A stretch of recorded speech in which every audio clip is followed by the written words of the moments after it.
Gary, thank you so much for making time with me this morning. My pleasure. Many of those watching will know who you are, but I want to introduce you first. By trade, you're a lawyer. Yeah, And I'm retired now. my understanding was that you did property law. Is that right? No, I was a litigator. I did trials. I did civil jury trials from the defense side for over 40 years. But I must say that after I retired, my wife and I, who's also a lawyer, went to the East Europe area as legal missionaries. And they assigned me to do real estate. So I got into real estate in all of those 14 different East European and Asian countries that the church had real estate. So I did a little real estate there, but I was mainly a litigator my whole life. My wife was a transactional lawyer. Okay. Oh, She fascinating. and I practiced together for many years in our own firm down in California. Very cool. And you spent your career in California. My assumption is you grew up in Salt Lake. I did. I grew up in Salt Lake, went to University of Utah for all 7 years. And then I went immediately to California thinking I would come back to Utah, but I never did until I retired. I was about to say, I'm Now pretty I'm sure here. you're 10 minutes down the I'm road. not far from Salem. That's right. You wrote a wonderful book, and we got to talk about it. But I'm going to give you a list of characters, and you tell me what your exact relationship is to them. Joseph Smith Sr. Well, he'd be my fourth great-grandfather. All right. Joseph Smith Jr. I guess he's my fourth great-uncle. Something like that, yeah. Todd Hyrum's. Copeland would love this education on the Smith family interrelationships, but yeah. Hyrum Smith. My third great-grandfather. Okay. Now, we have John Smith and Joseph F. Smith, are the big famous sons of Hyrum Smith. Which one are you descended from? John and Joseph F. is the famous one. Very few people even know that John existed. So that's why I'm writing this biography of him. You're going to get the biography out on John Smith. And there are other John Smiths out there, right? Sometimes we think of Uncle John Smith. There are so many John Smiths, were a common name. Uncle John is the brother to Joseph Smith Sr. Which makes him your fifth or sixth great uncle. I don't know, but everybody calls him Uncle John. Right. He's Uncle John. Because you go from the prophet, and everybody's a cousin or an uncle or whatever from the prophet. And so John Smith is that your second great grandfather? That young John, not Uncle John, is my second great grandfather. Correct. And go down to you from there. So John Smith's oldest, and I come through an oldest son line. So I don't. John was Hyrum's oldest son. And then John's oldest son was Hyrum Fisher Smith. His oldest son was Hyrum Gibbs Smith. His oldest son was Eldred G. Smith. And I am Eldred G. Smith's oldest son. And E. Gary Smith, am I guessing your first name is Eldred? You are guessing correctly. Right. And is Eldred G. Smith, is his middle name Gary? No, and that's been very confusing over the years. His middle name is Gee. G. That's his mother's maiden name. And that was the tradition for years of naming children's middle name with the mother's maiden name. It was these early Latter-day Saints, it's all over the place, isn't it? But keeping it right there. All right, so you come down from the oldest sons straight from the time of Hyrum. Hyrum's oldest son and down. Hyrum is what is he? The oldest after Alvin dies, is that right? After Alvin dies, he's the oldest son, yeah. What a great history. The first thing I want to do is talk about lost legacy. Give me the abridged version. You are the expert on this lineage. Okay. And this lineage is important for a reason, because, tell me. So I will tell you enough that it gives you a background for understanding John's situation as well as polygamy a little bit. When I first wanted to write that book, I went to see Leonard Arrington in the 1970s when he was the church historian down in Salt Lake. And I told him I wanted this book written, and he said, "You've got to write it." And he said, when you write it, you look up Max Weber's writings. He's a German sociologist, and he has some theories about the evolution of institutions, including religious institutions as well as others. And he says, you got to look him up and understand his theories. And that's what we did. My co-author was Irene Bates, and we constructed that. So his theory, and I'll say it as simply and oversimplified as I can, as it relates to the LDS Mormon Church, Church of Jesus Christ of Latter-day Saints, is that organizations start with a charisma, and it's a term he uses for authority, with a charisma, and that initiating charisma eventually needs to be routinized in order to survive. And that very often these organizations start through familial charisma or family, or through office. There's an office charisma. So you've got familial and office. And he says in these developing institutions, you can have both office and familial charisma. But if they're both there at the same time, one will have all the authority and the other will have none. And it can go back and forth. But one will always be. I mean, look at the UK right now. I mean, the King of England has no authority. He's familial. Parliament is office. They have all the authority. And yet it hasn't always been that way. You know, it's been otherwise in past years and centuries.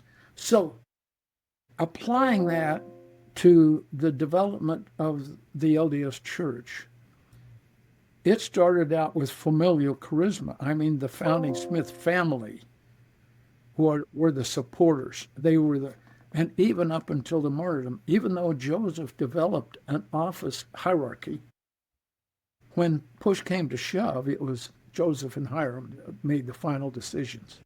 It was family. And even after they were martyred, the members looked to see if there was some way to keep that familial authority going.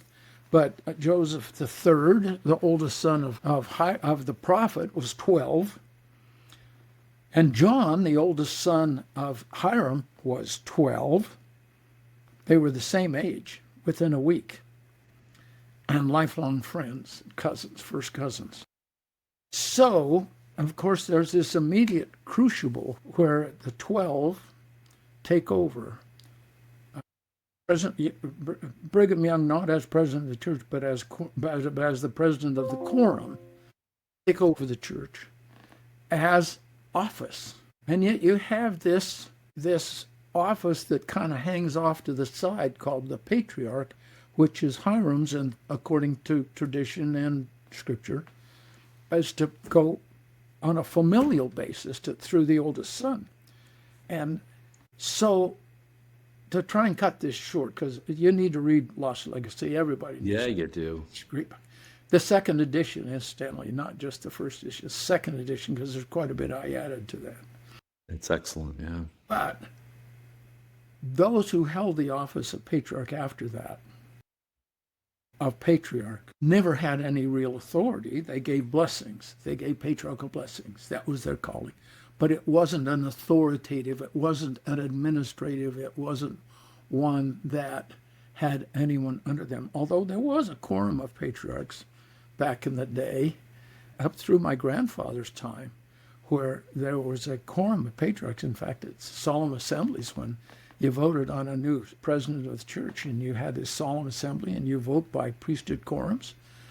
The quorum of patriarchs would vote separately as a quorum. That doesn't happen anymore because there's no quorum. But That's cool. And so, to some extent, they kind of presided over that body of other local patriarchs. But other than that, they had no presiding authority in the church at all after the martyrdom. And had Hyrum survived Joseph, he would have been the next president of the church. Brigham Young agrees with that. I mean, Mike Quinn has written extensively on it. I don't think any good historian will. But they both died at the same time. And to me, it was important that they both died at the same time because it allowed the church to move into an office institution where it was not susceptible to the failings of a particular familial descendant who may not have been a very good leader. William Smith, who came along, was a good example. He was the next patriarch after Hyrum, and he wasn't a good leader. You know the history. He's excommunicated after.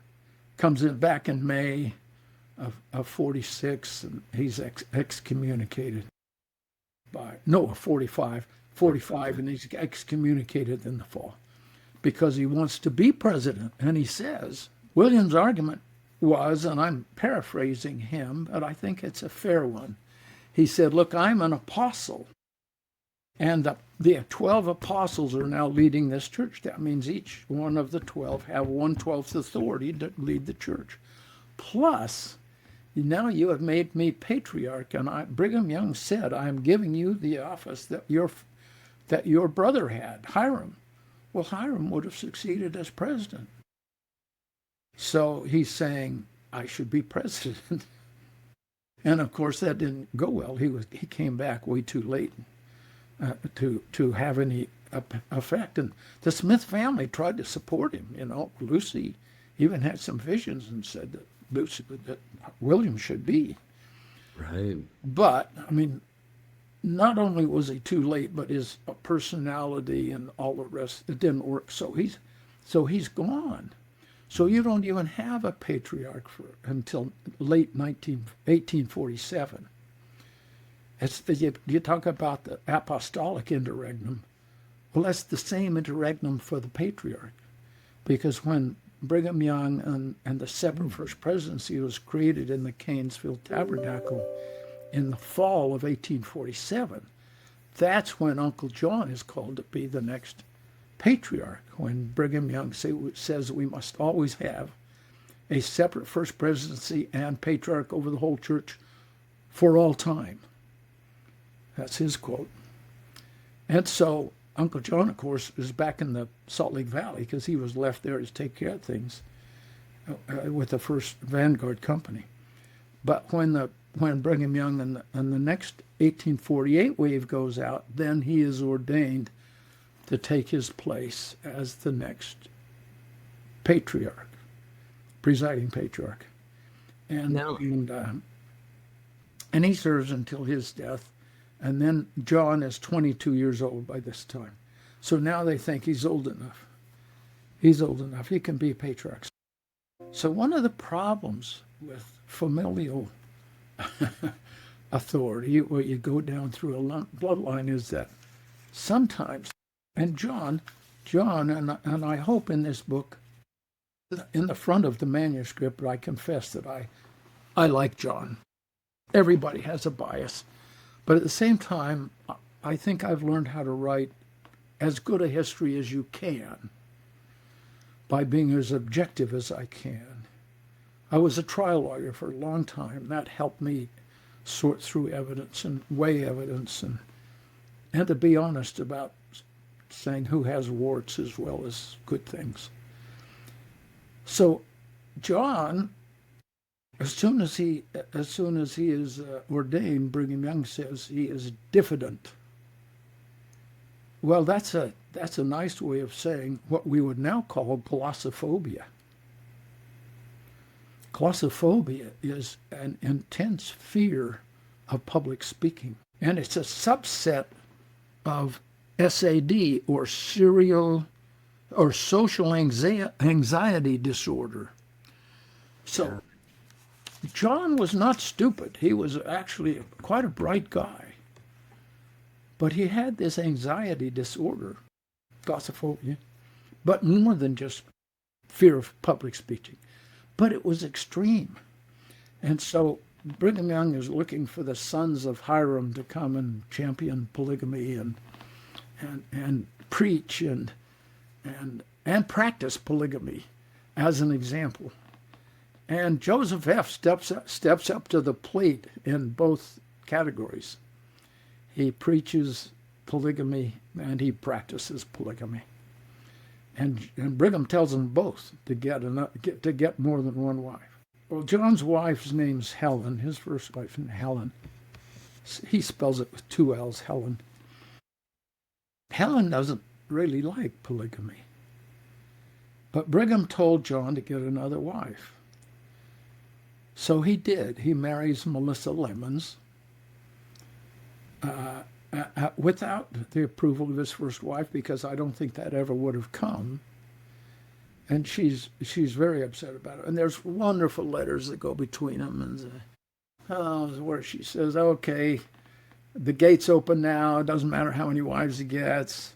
But at the same time, she says, "Lord knows I'm a Mormon, but I ain't no polygamist." and she's wonderful. She's a wonderful woman in her ability to. So John goes on a mission to Denmark during the 1860s.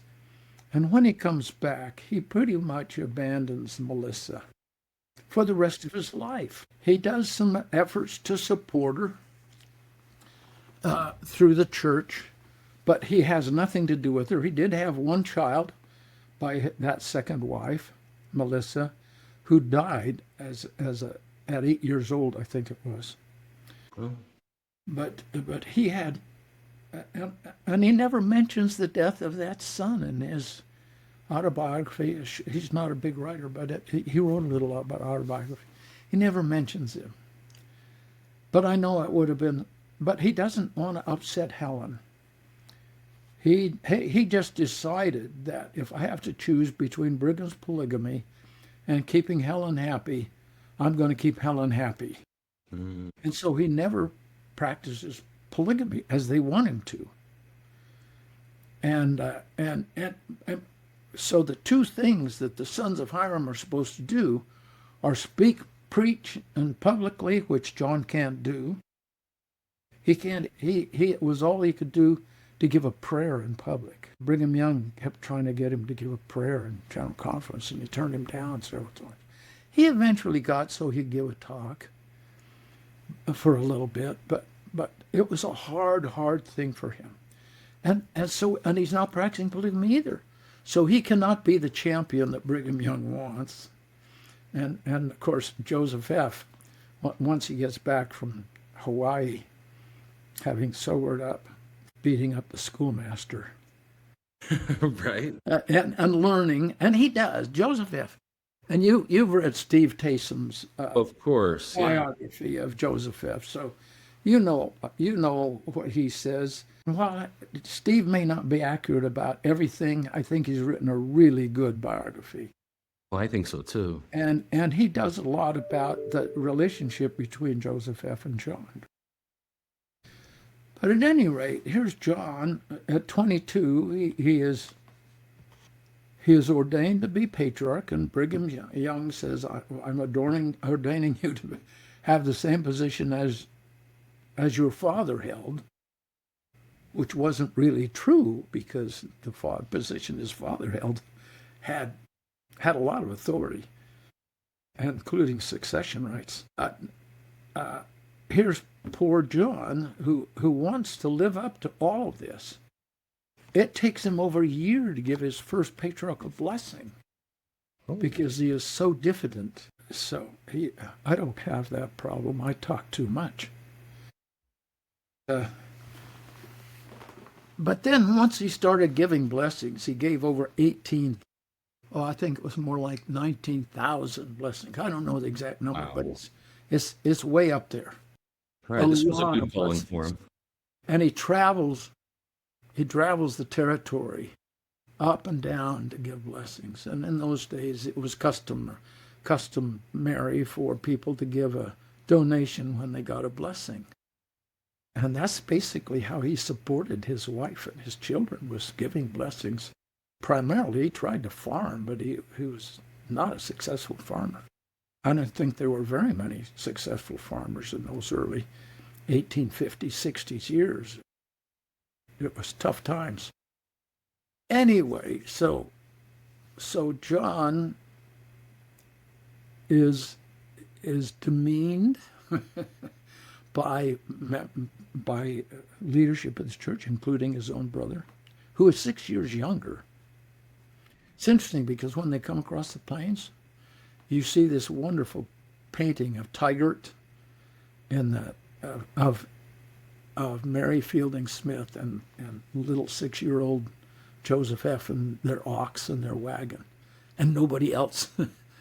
They're coming through, and Joseph F. kind of paints this picture, this heroic picture about himself and his mother. Whereas John, 6 years older, I mean, he was doing a man's work on that trip. Of course. And gets no credit. In fact, it's interesting that in spite of his diffidence, he had a lot of guts in a lot of ways. For instance, when the first group left Nauvoo in February of 46, John ran away from home, ran away from his stepmother and his siblings and half-siblings, and went and joined Heber C. Kimball Company and went all the way to Mount Pisgah, which is almost all the way across Iowa.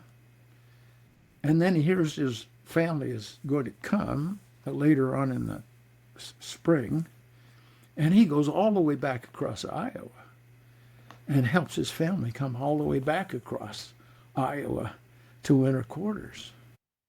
And then he helps, of course, they come across in 1848, not the first year, but Mary Fielding and her brood come across in 48, and John is an event is helping them. And he comes into the Salt Lake Valley on his 16th birthday. And so he's a strong guy. He's a strong kid. He's independent and independent-minded in many ways. But at the same time, he has these things that are holding him back. The other thing that was holding him back was his word of wisdom. John chewed tobacco, and he had a drink once in a while. And that was pretty much forgiven for a lot of the old guys, but not when you're the son of Hyrum and you're supposed to set an example. And so he got criticized. Wilford Woodruff criticized him, and his brother did. His brother was kind of real harsh on him. Interesting relationship with his brother. You know, I remember the line when John Taylor is, it's so interesting to see, what year does John pass away in? 1911. 1911. You know, when the 1883 Salt Lake School of the Prophets gets set up, word of wisdom comes up. And that's the one line I can remember of them saying, well, you know, yeah, I don't think John Smith should join us, right? It's immediately word of wisdom and then jumping to John. And so it was a, you know, somehow this was public. These guys thought about the fact. From the stand, they would criticize him from the stand a couple of times. But anyway, and Joseph F. And this relationship with his half-brother, his younger brother. But Joseph F. became the leader and the preacher. And he would preach against those Josephites, the sons of Joseph, when he came out. In fact, Joseph F. did not want to call them Josephites because his name was Joseph and the prophet's name was Joseph. He called them the Gurleyites. Oh, I don't know that. That's because he didn't want to call them Josephites. He wanted to call them Gurleyites because Gurley, he thought, anyway. Revelations from Gurley, yeah? Yeah, so they had a lot of conflict in. It's interesting because Joseph F. was pretty rough on his older brother, and I looked to see if John was ever kind of reactive and fought back And the only thing I could ever find where he said a negative thing about his brother was when he said in the letter to him, Joseph, when you preach, don't yell so loud. And that was his only criticism that I ever saw. But Joseph was hit and miss, because sometimes he'd criticize him, and other times he'd be really nice to him. And particularly once polygamy got out of the way, 1890, now Joseph F. really comes back, and in fact has John set him apart as president of the church. Hey. Because John, as along with the others, are all prophets, seers, and revelators, and they all could do it. But he has John act as mouth, as they say, and ordain him as president of the church, which concerned some of the brethren. John loved his family, and when the Josephites came out, the sons of Joseph came out, particularly Joseph preached. And anybody who gives them any comfort are aiding the enemy. They all stayed at John's house, always with his welcome and his insistence that they do so. Alexander, David, Joseph III on multiple occasions. And Joseph III, who was the same age as John, he and John stayed good friends, fast friends, for all their entire life. And when they get to the end of their life, they exchange very touching letters with each other about how much they love each other. That's fantastic. John, I love the story. Joseph F. at times tries to maintain his relationship with his cousins. Before 1860, he goes out and visits Nauvoo. There's some decent things. But his relationship with his cousins gets pretty rough there once the 1870s go on, and, of course, after the 1860s with their missions. John maintains that sort of familial kinship feeling with them. And it's because polygamy really is the divide, right? Yeah. That's the issue. And in fact, John refused to talk about polygamy. When these people came and stayed in his home, they wanted, and Helen would talk to him. In fact, Helen talked to Joseph III about how much she disliked polygamy. But he could never get John to talk about polygamy. And he always thought, and Alexander thought too, that John was just this close to coming over to the reorganization. And John thought maybe they were just this close, particularly David, to coming over to the Brighamites. But it's clear to me from my research that the reason John refused to talk to them about polygamy, because he didn't want it. He did not want anything to come between their friendship as family members, and so he avoided the subject. Interesting. A lot of polygamy skeptics want to point to just this difficulty, right? Where do we show the evidence of plural marriage actually? 1875, Joseph F. Smith says we need to collect affidavits. We need to... that was his job. Right. He knows people remember plural marriage, but he's nervous that we don't have them in writing. Everybody's kept their mouths shut. And so we need to preserve those stories. And I think Joseph F. was a little bit surprised when those Josephites first came out, when he really didn't have the backup evidence to confront them. And that's when he went on this search to get affidavits. What is the story of Hyrum? A lot of people have questions. At one point, Hyrum is quoted as saying, if an angel comes to command me to live plural marriage, I would check to see if he had hooves, right? I am not an expert on Hyrum. Okay. And there are those who are. The story that I've always understood is that he was opposed to it, and that Brigham Young went and said, now, you loved your first wife, Jerusha, and you had a whole bunch of kids by her. Now you're married to Mary Fielding.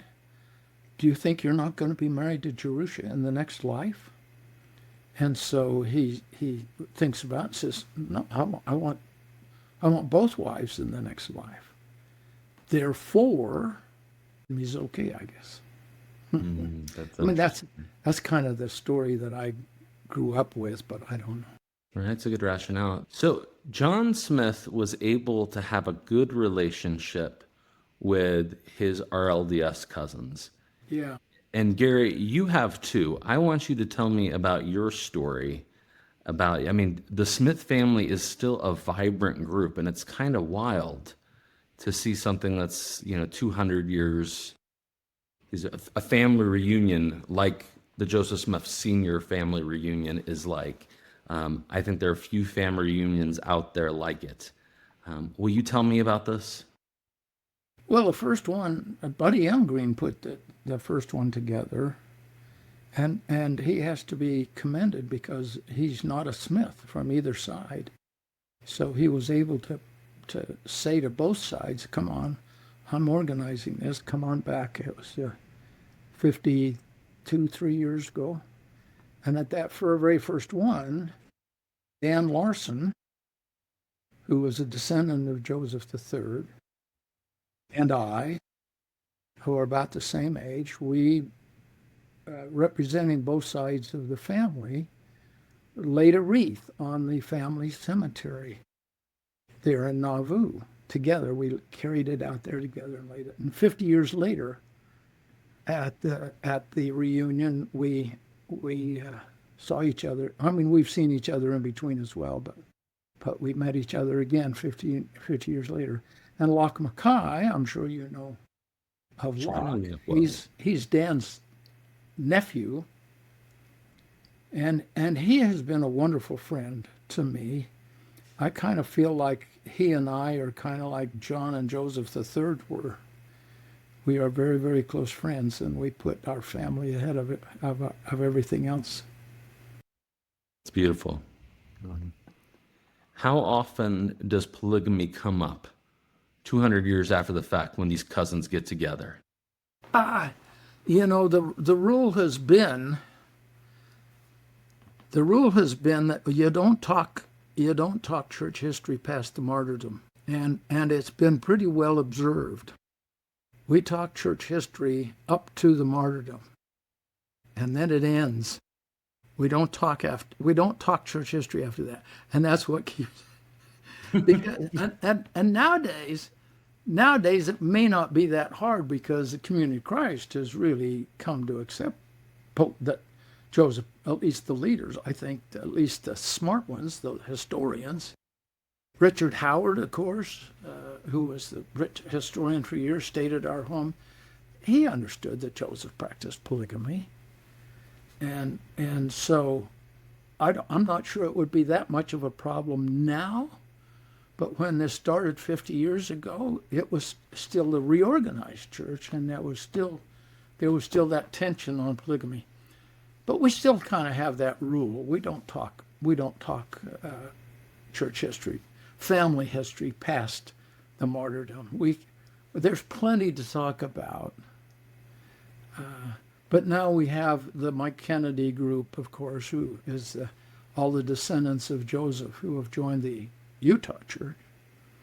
And they have their own organization. And it's interesting because Joseph F. has his organization because he had so many kids that they have their organization.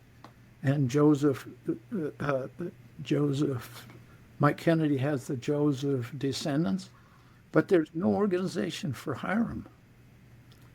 My dad had an organization. He had a corporation, a 501c3 group, and he raised money to do some good things and make some contributions to the church. But then he failed to send in his annual postcard to get that 501c3 renewed, and so it got canceled, and so that never, I revived it. And we worked for a while to keep it going, but then it died again when I went on my mission to Russia. So there is no viable Hyrum Smith organization now. There are tons of Hyrum descendants. I mean, it seems like they're all through Joseph F. Right. Oh, gotcha. Right. So I mean, Joseph F's got his own organization. They don't go beyond that. Yeah. When you have as many children as Joseph F. did, you multiply that out. You've got a lot of people to tell the story. Sometimes people say plural marriage didn't increase population growth, but they sure increased descendants. Say that again? Sometimes people say, well, societies don't actually grow larger by practicing polygamy because there's really one man to every woman. So if each of them had 6 kids, actually when you have 50 wives, sometimes the women don't have as many kids otherwise. And so I said, that might be the case. I don't know. But if you have 7 wives, it does mean that you have a lot of descendants. Yeah. In Joseph F. Smith's case, right? So Gary, if you were sitting down with a grandson and he came to you and said, I'm so disturbed about polygamy. There are these people that say Joseph never practiced this. This was Brigham Young, and Brigham Young's a bad guy. I don't know what to do, Grandpa. How do you make sense of this? What do you say to this young man? I think I'm hoping when my grandsons get old enough to ask me that question, they'll be smart enough to know better than to have to even ask me that question. Because it's absolutely clear in my mind that Joseph practiced polygamy. And ask Todd Compton. I mean, he's done what a great job of research he's done. But how do you make sense? Refute it. Even if I accept that Joseph Smith was the one that brought it forward, there's lots of people that struggle with this. What do you say to them? I mean, John struggled. Well, my wife struggles with it. Helen struggled with it. My wife would not let me have another wife. Oh, me neither. Would your wife let you have another wife? That doesn't sound fun to me. Yeah. And I don't want another wife. That is enough there is. This is a thing that we have a heritage in. It was a thing I think God commanded for a time. But yeah, I don't want to. It's so tough doing a podcast like this because I'm not trying to convince anybody to be excited about polygamy. Right. It's not one of my goals at all. If it's one of the things when you believe in a church that has purports to have continuing revelation, that you're going to have bumps where you're going to have to adjust. Because, I mean, when they said, okay, now we got to go west. Now, come on, all you guys go west. That was a bump. When they said we're going to practice polygamy, that was a bump. When they said you're not going to practice polygamy anymore, that's another bump. And you either adjust or you don't believe in continuing revelation. Mm. And I'm prepared. I am a devoted member of the church, and I can confess that as I try to be a historian, and I write pretty objective stuff. It's pretty good, Gary. My stepmother said I was going to get excommunicated when Lost Legacy came out. She really did. Did you ever have that fear? No. No. I mean, if they did, let them do it. I'm living an honest life. Right. Well, I think that's the right attitude. It was a scary moment. Lost Legacy came out in, was it 92, 93? 97, 96, 96 maybe, the first edition. So yeah, I imagine someone's relative could get all of a sudden nervous for him writing in the 90s. Yeah, my stepmother used to be on the correlation committee, so she kind of knew about these things. But as she thought anyway. But I've had church historians come to me and say what a wonderful book it is. They've had Elder Holland read it. I was told that they had Elder Holland read it, and he said it was an excellent book. And Elder I think it was Elder Jensen or Elder, who was between Jensen and McKay. Anyway, he said that he was trying No. to get Elder Snow. Elder Snow. He said he was trying to get every one of the General Authority 70s to read the book Well, that would be great. because he It's said it was essential reading, absolutely. And Jan Ships said that nobody who is going to be a serious history of Mormon history can claim that title without reading that book. So I think it is. thank you, Jan Ships. It was one of the first books I read, when I was 16. Signature Books put out their New Mormon Studies CD-ROM. And so it meant you got all the University of Illinois books and the Signature Books and a few others. And I can remember that got me excited. But one of the first books I bought, an actual copy of LDS history, not from a specific church source. You found it in Deseret Book. I did not find it in Deseret Book. I had to order everything online back then, but or before online. I had to, who knows how I got this, from Borders Books maybe, or Barnes and Noble. But I love the I style. meant Deseret Industries. I didn't mean Deseret Book. I meant to make a joke about Deseret Industries. You could find a That's where used you copy. pick up the cheap books. Actually, I might have bought it when I went to Sam Weller's for the first time. My dad brought me to Utah when I was 16 because he was an Army guy that had some people stationed out here, and he was an LDS. But I got to go for the first time to see a real LDS bookstore, and that might be when I picked it up. But I just love the style of this book because it's really how I try to write, which is their life stories interspersed into a larger argument, right? We're making sense of this institution by taking people and their personal lives seriously. And so for me, it's you talk about the sociological contribution by drawing on Max Weber, but the that way of a human history is what gets me really excited about Lost Legacy, and what's exciting about your second edition. So I hope people, if they don't have it, pick it up after hearing this for sure. When do we get the John Smith? What's that? The second edition.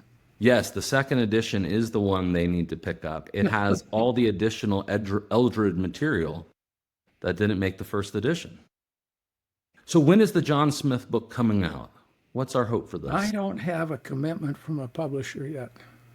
Oh, who do you want to publish it? Who do we need to push? Well, you don't know. This one I sent it to got it out for peer review, I think, and I don't know how long that takes. It could take forever.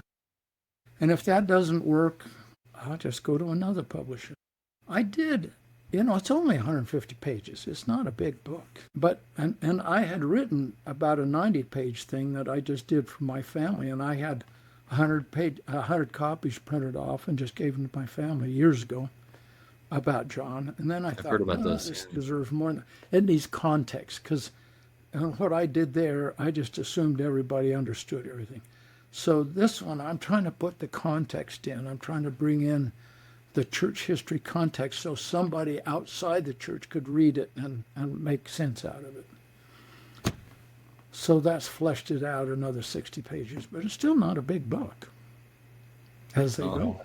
I hope it gets a wide distribution. Is it pointed at, is the audience the same as Lost Legacy's audience, or is it, initially this was a family audience. It should be. I would like to think serious students of Mormon history would be interested in it, because it's a critical life in a critical time. He lived from 1832 to 1911, and he was presiding patriarch for over 54 years. He gave over 18,000 patriarchal blessings.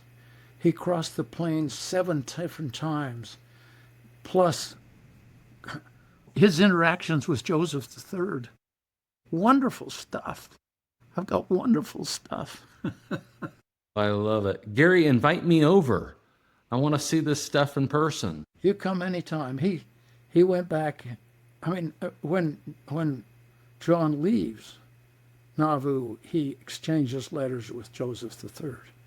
And then when he goes back in 1860, he has a personal conversation with him about him joining, being president of the other church. And John's trying to tell him to come out to Utah and visit. And basically Joseph F. says, well, if I come back and I get on the stand and I preach against polygamy, will I be safe if Brigham is on the same stand with me? And so John says, well, maybe you better put off your visit for a little while.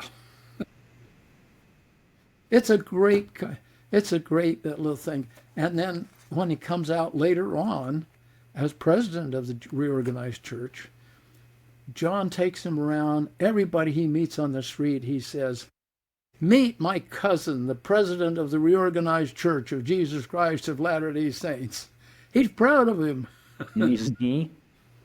Oh, that's so great. And they exchange letters in the end of their life talking about their days in Nauvoo and how much they love each other. It almost brings me to tears when I read those letters. I like it. Is there going to be a good appendix in this book that includes some of those? An appendix? So we I put the full letters in.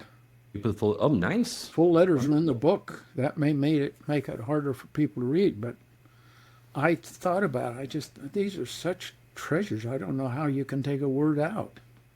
I mean, I do take words out. Obviously, I move those letters down into what's interesting, but they're wonderful letters. And Joseph III dies not too many years after John does, because they're the same age. Right. And it's interesting because John only had one polygamous wife, and that was only for a short time. Joseph III had 3 wives. Got 3. But it's called serial polygamy. Mm-hmm. That's right. And in his last letter, Joseph III says, I am envious of your long association with Helen, because I never had that long an association with any of my. That's Joseph Smith III does have a sad story with those 2 deaths. But anyway, nice to talk to you. Thank you so much. Nice to talk with you, Chris. Awesome. You keep that hat on. I'm going to do it. All right. We'll see you soon. Bye. Bye.